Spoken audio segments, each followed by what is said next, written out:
Aujourd'hui, nous allons rencontrer une dame très célèbre.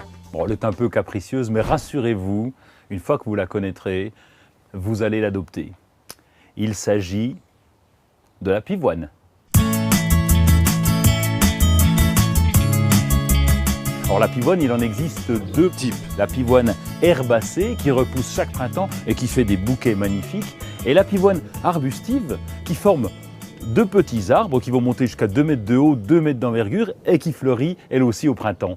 Dans le langage des fleurs, la pivoine représente la beauté féminine et l'amour. Ah, l'amour! Comment ne pas tomber amoureux d'une fleur aussi belle? Alors la pivoine, on la cultive en Chine depuis plus de 1000 ans et on la connaît en France depuis le début du XXe siècle. Le charme de la pivoine, c'est sa fleur qui peut être simple ou double. Ses coloris vont du blanc au rouge intense en passant par le rose, l'orange et même le jaune. Elle peut atteindre 30 cm de diamètre et certaines ont un parfum exceptionnel.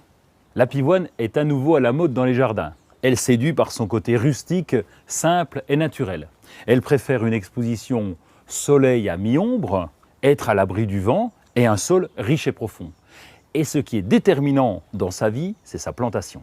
La pivoine est casanière. Elle n'apprécie pas qu'on la change de place. L'emplacement que vous allez choisir à la plantation est primordial. Faites un trou 4 à 5 fois plus gros que le volume du pot. Mélangez un terreau plantation à la terre de plantation et pour enrichir le sol, ajoutez un compost ou de la corne. Et pour l'entretien, c'est très simple. Chaque printemps, chaque année, ajoutez 1 kg environ de compost au pied de la plante. Les pivoines, qu'elles soient herbacées ou arbustives, vous ne pourrez plus vous en passer.